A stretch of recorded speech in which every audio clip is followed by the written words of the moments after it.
everyone. Welcome to the next module of Electronic Systems for Cancer Diagnosis. Today we will study an important part of microfabrication, which is PDMS molding. Much before that, we've seen how a desiccator works and how it can be used for a vacuum chamber. Desiccator can not only be used as a vacuum chamber, another important application is it is used for degassing, which is nothing but removal of air bubbles from a polymer which is used for molding. Let us study more about it. Today, let's see an important part of biochip fabrication, which is PDMS molding. What is PDMS? PDMS stands for polydimethyl siloxane. And how does it become important and why is it a most preferred choice in biological research and in microfabrication process? Like I said, PDMS stands for polydimethyl siloxane. It is a polymer which is widely used for fabrication, prototyping of microfluidic chip, or where microchannels are formed, engraved or molded on the chip, which could either be on the polymer, it could be on a polymer which is nothing but PDMS, but the other alternatives are it could be formed on a silicon wafer or it could be formed on a glass platform. So today we will see how PDMS can be used to form microchannels and how it can be molded with on a master which is nothing but a silicon on a silicon master. So the microfluidic channels which are patterned by itself forms an environment, a micro environment where the physical, chemical and the biological parameters can actually be controlled. So how does it be important when you can control these parameters within a chip with microchannels in them? Yes. This is a major advantage what the microfluidic channels or the microfluidic device facilitates. You can do the entire performance, you can mimic the environment like you want through the PDMS channels which are molded. Let us see why and how this can be done. So PDMS is a polymer of carbon and silicon.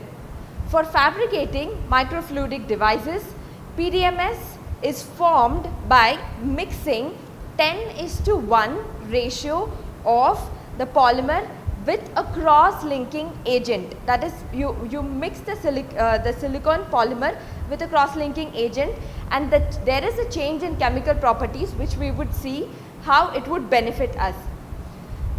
Once the cross-linking agent has been added to the PDMS, it becomes hydrophobic in nature. So when the elastomer becomes hydrophobic, water struggles to wet the PDMS surface, and this becomes very important for our application. Another important part of fabricating the PDMS mold is oxygen plasma.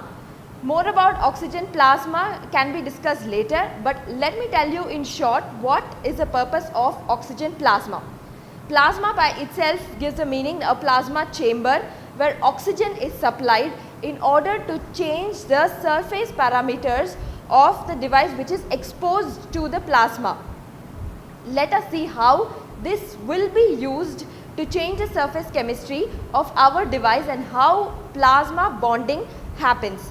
This is mainly used for bonding two surfaces. It could be PDMS to a glass surface, it could be PDMS to a PDMS surface, or it could be PDMS to another silicon coated surface. The device is exposed to plasma. It forms the surface chemistry changes because there is covalent bond which it facilitates for forming a covalent bond between the two surfaces which are exposed, and hence forming a tight seal when they are put together. Remember, another important point which has to be noted is once they are exposed and removed out of the plasma, the surface chemistry, that is the surface changes to hydrophobic the surface changes to hydrophilic and it can be bonded within the 30 minutes after exposure and once they are removed out. Hence, immediately after removal they are supposed to be bonded, and only then it forms a tight seal, a tight sealant between the two surfaces which are to be bonded. So, what makes the choice of PDMS important and so attractive for research? Let me tell you a few advantages of using the elastomer, which is nothing but PDMS. From technology point of view, it facilitates the ability to make biochip in just few hours without needing sophisticated equipments. This is a major advantage when we are following research. Another important thing is PDMS is biocompatible. That is, when we say PDMS is biocompatible, it is available at low cost, transparent, and it can be molded with resolution which is down to a few micrometer to nanometer, and this facilitates single cell, when you say cell, the biological cell analysis. And another important advantage of using PDMS is the elastomer is also permeable enough to gas, that is, it allows gas supply for on-chip cell culture. This becomes very important when you are studying real-time analysis, when you want to create a micro environment and provide it would serve as an incubator where your cells could actually be cultured and study their reaction towards various drugs, or it could be any kind of research. Now let us see how we can fabricate a PDMS mold on a silicon master.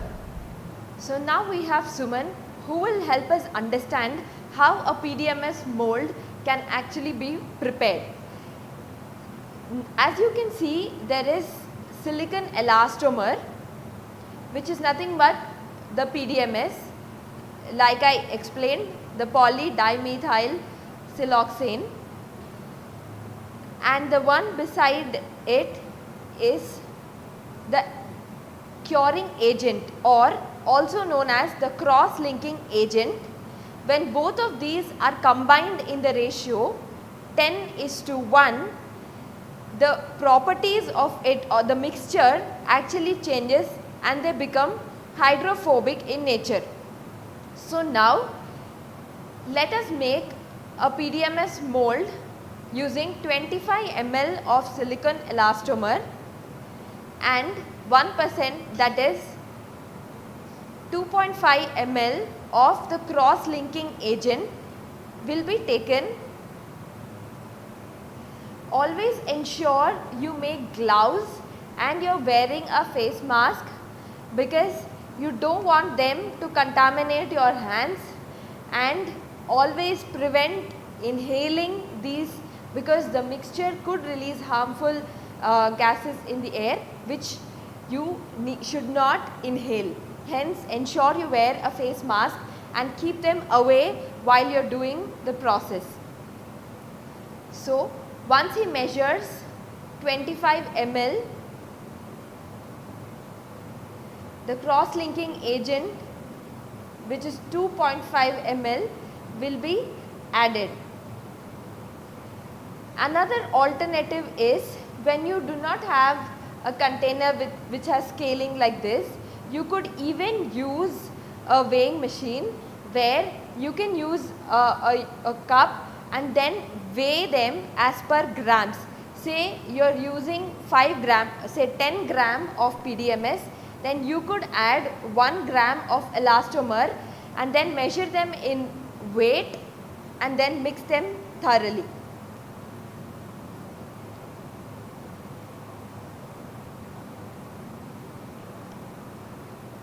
Make sure once you use them, close them back and put them back in the same place. Once 25 ml of elastomer is taken, 2.5 ml of cross-linking agent will be added to the PDMS.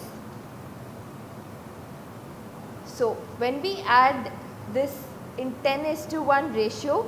We have the PDMS and the cross-linking agent in one container, and then they do not mix thoroughly by itself. Externally we need to apply apply some force and then mix them thoroughly. What happens when you add, when the ratio is not 10:1? Why is the ratio why should we specifically maintain a 10:1 ratio of PDMS with the cross-linking agent? When you add more of the cross-linking agent, it is seen that the entire mixture, once it is baked and then used, it forms a brittle structure and then it is not flexible and it easily breaks, which is not what you want. Now that we have taken 25 ml of PDMS and 2.5 ml of elastomer, we should thoroughly mix it.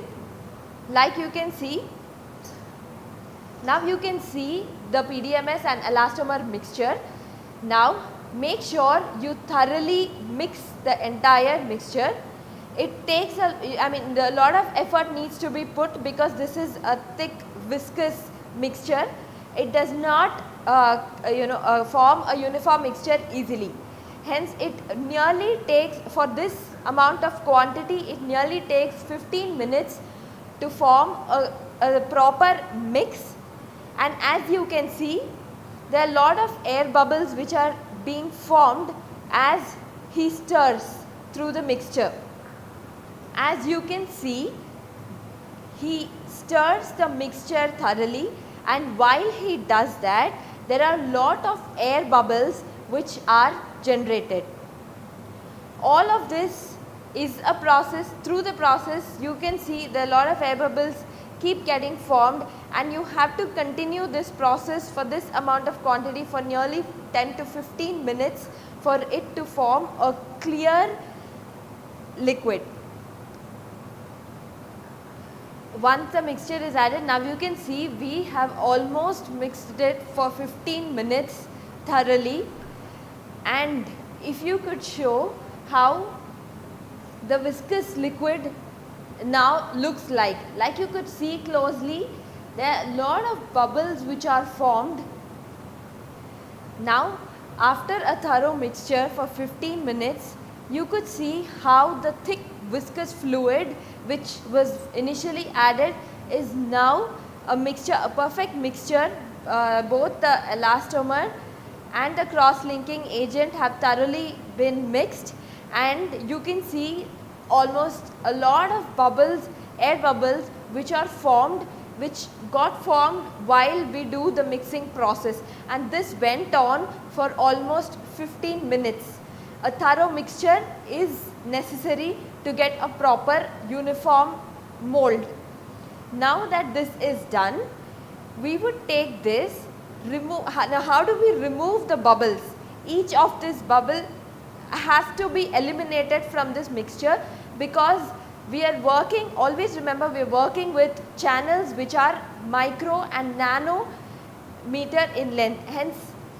Hence even a small bubble could interfere with your device functioning, and all of this has to be eliminated.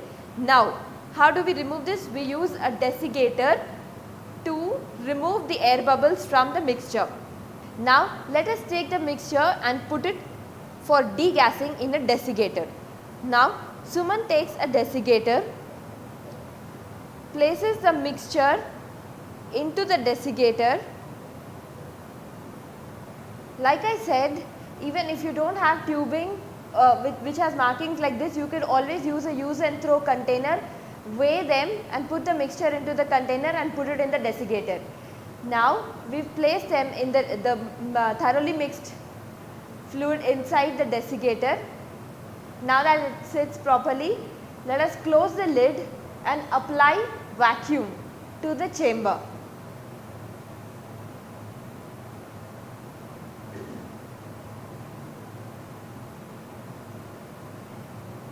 Again we are doing this process to remove the air bubbles which are formed during the mixing process.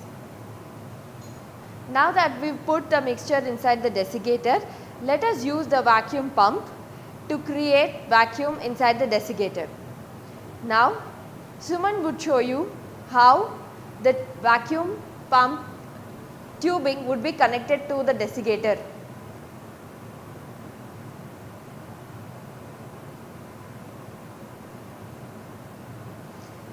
Make sure the fix is tight and it is leak proof. Once it is done, let us turn on the vacuum pump. Keep a note on the time.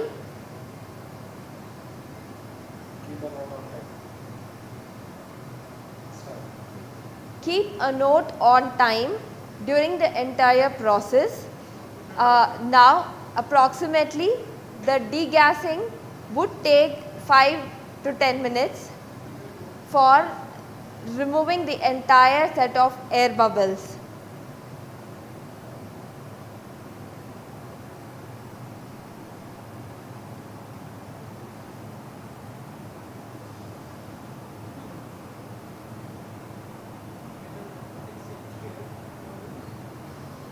As you can see, there is a lot of vacuum which is being created and the pressure can be seen in the dial indicator like I showed you in the previous modules. So, the entire process of degassing would take around 10 to 15 minutes depending on the quantity we have taken. If you can see, there are a lot of air bubbles which are getting formed on the top surface and there is clear liquid. The clear elastomer liquid remains at the bottom and all of these air bubbles as time progresses would be removed out of the chamber.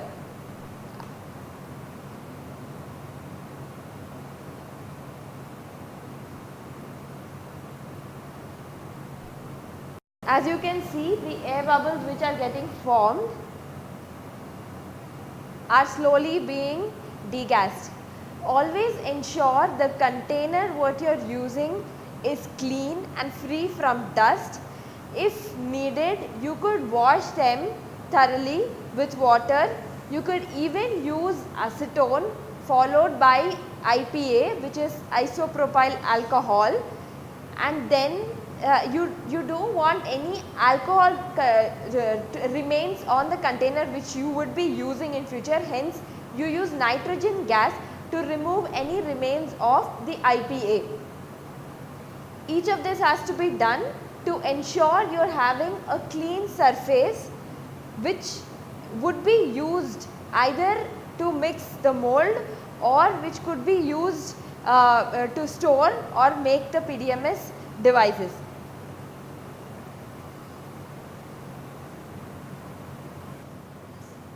So, the entire process took us almost 20 minutes for complete degassing, and if you could see, the mixture is now more clear and then all the air bubbles have been degassed. Now it is safe to remove from the desiccator.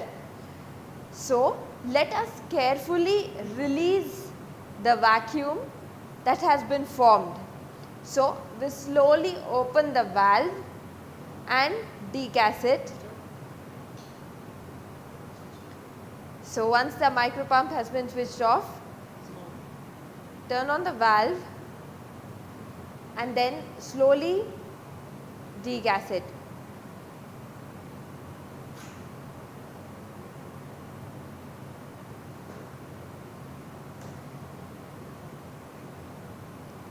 Now, let us closely see what happens.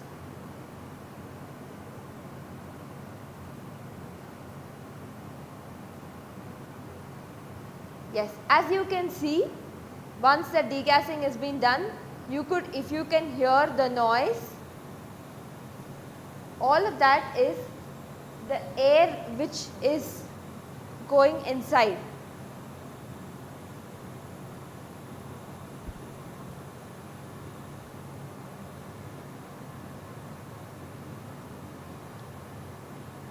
Make sure you don't pull out the valve very quickly, because the air which flows in can create a negative pressure, and the fluid container which has been kept inside might tumble, which is not what we want. Hence, slowly degas over time, and once you hear no more noise, that is no more air, the entire process is complete, and safely open the lid.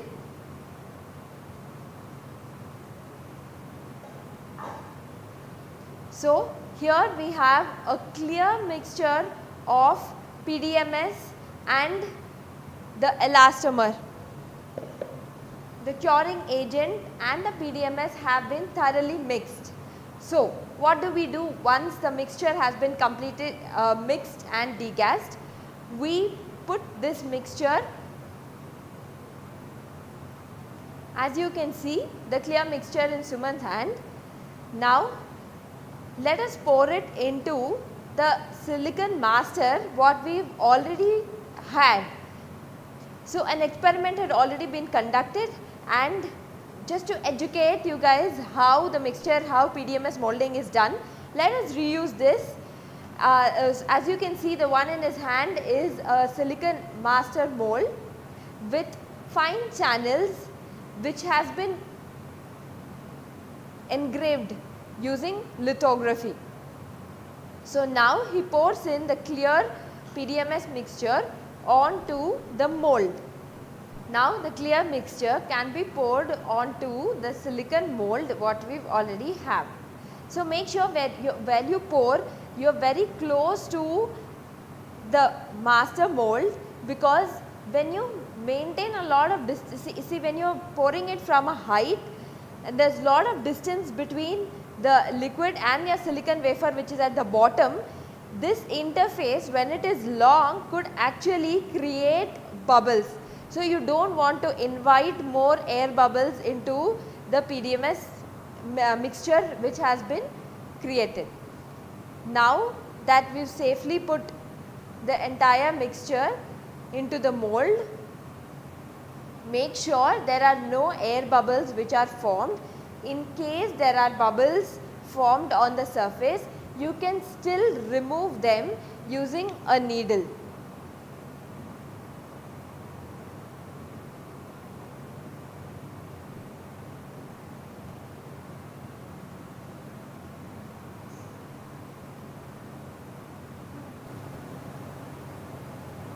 As you can see, there are a few bubbles which are formed on the surface.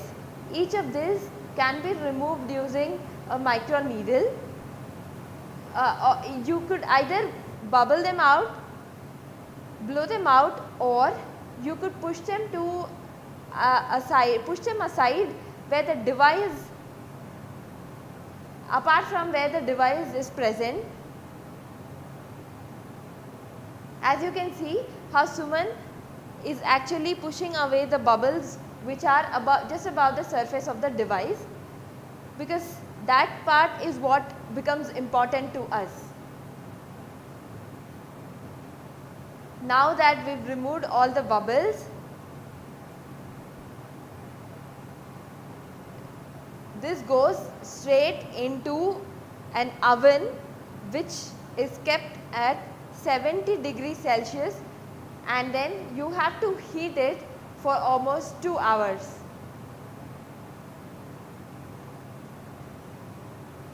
Now that it is clear without any air bubbles, now let us see how Suman uses the oven, puts the entire tray into the oven which is set at 70 degrees Celsius.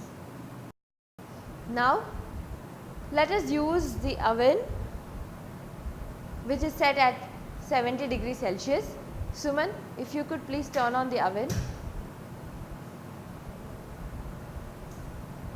As you can see, he gently places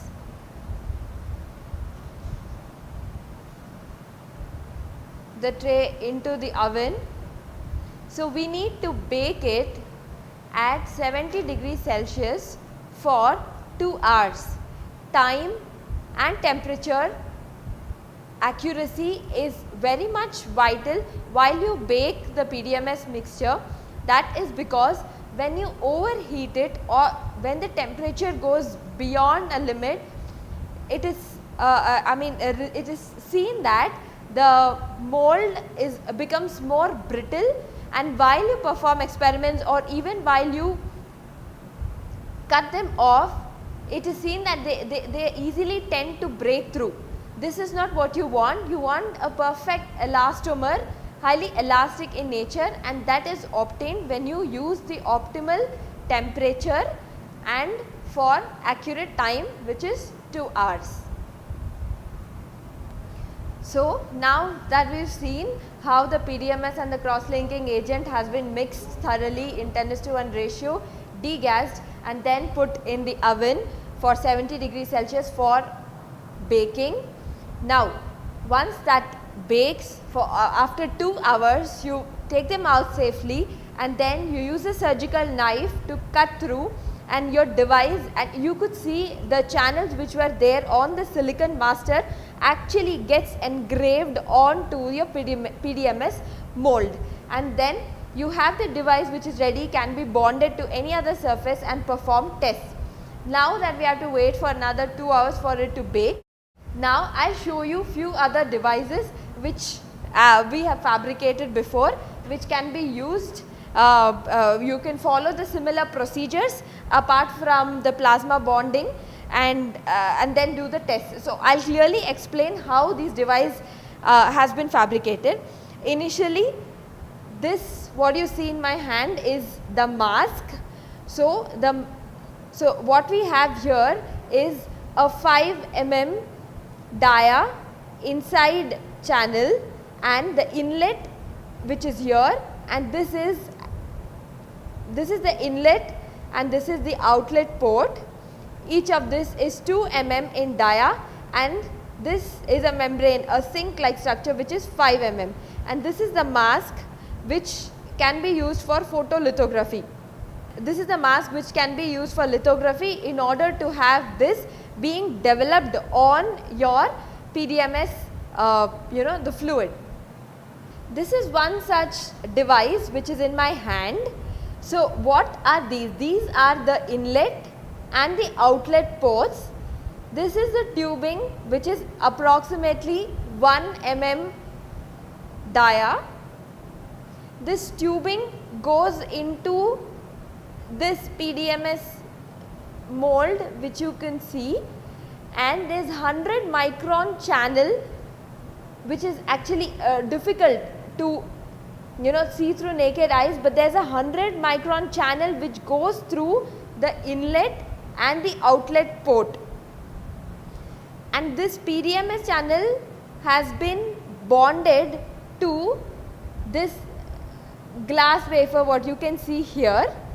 This is a cover glass, and this PDMS has been bonded to the cover glass, and in between the two is the channels which have been engraved onto the PDMS surface which is facing towards the cover glass.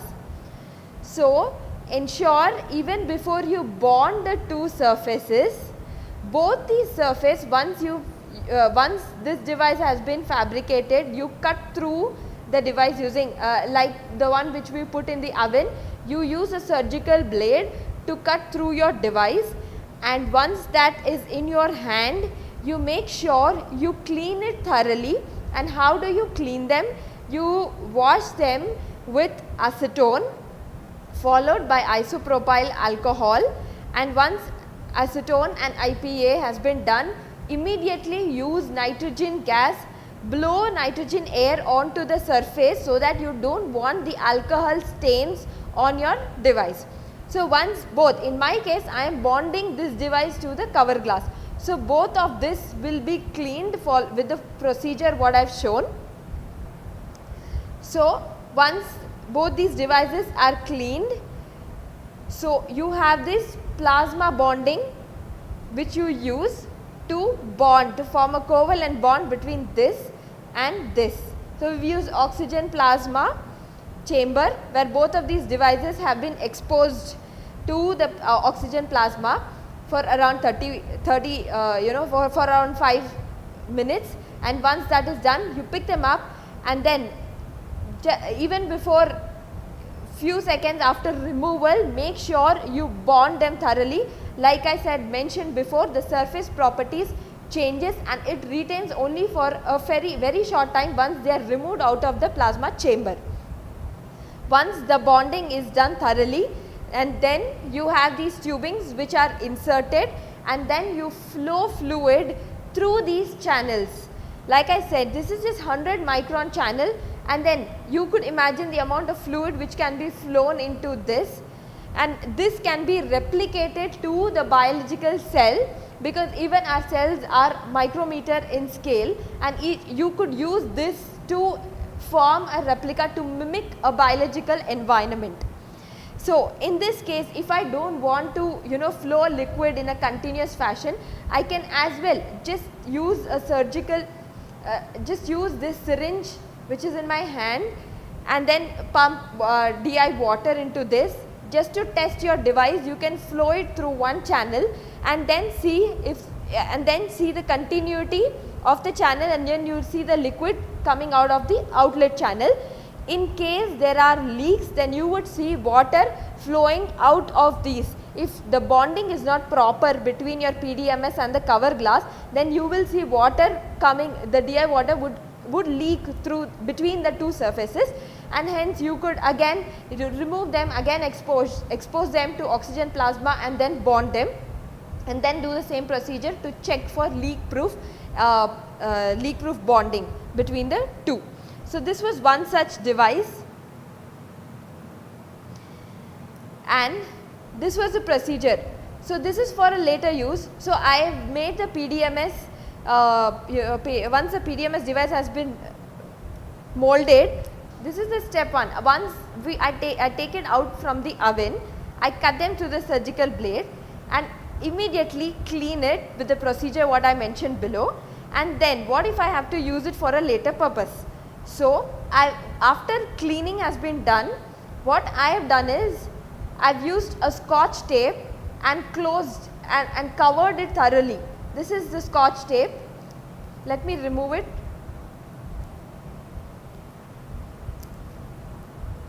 So, this is the scotch tape and this is the device.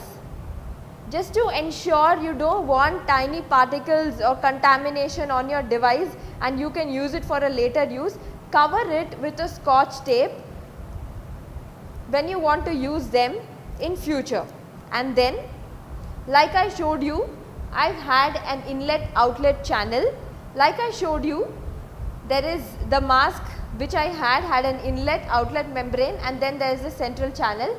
This is actually a dome, a central dome which has been done, and this is a PDMS to PDMS bonding. Earlier I showed you how PDMS can be bonded to a cover glass. So, in this case, this is PDMS which is again bonded to another PDMS layer, and these are the tubings. If you observe closely, this was one of the trial procedures while fabricating the device. You could see these bubbles which are formed at the bottom of this device. Like I mentioned, what could be a drawback if you don't degas them properly? The process has to be done carefully, considering it takes a lot of time. Make sure you degas and there are no bubbles in your PDMS mixture, what has been in the PDMS mixture. So, in order to avoid these bubbles, make sure you thoroughly mix and degas. Ensure there is no air bubble before you put it into the oven. What happens if these bubbles could actually come here, interfere with the device channel? As you can see, even viewing the micro channel is difficult to the naked eyes, and in case there is air bubble which could obstruct your channel, then there is no point in having a device with these micron channels where you cannot actually test. It would obstruct the flow of the fluid what you would be flowing. Hence, taking all these examples, considering all these examples like I showed you, We have seen how PDMS molding can be done. Let us ensure we use the right temperatures as mentioned, use the correct time, make sure there are no air bubbles while you pour in, and then take precautions even while you do the entire process. Make sure you don't do the mixing very close to your face or mouth, because inhaling is harmful. So let's consider all the points which have been taught through this module. Let's learn more in our next module. Thank you.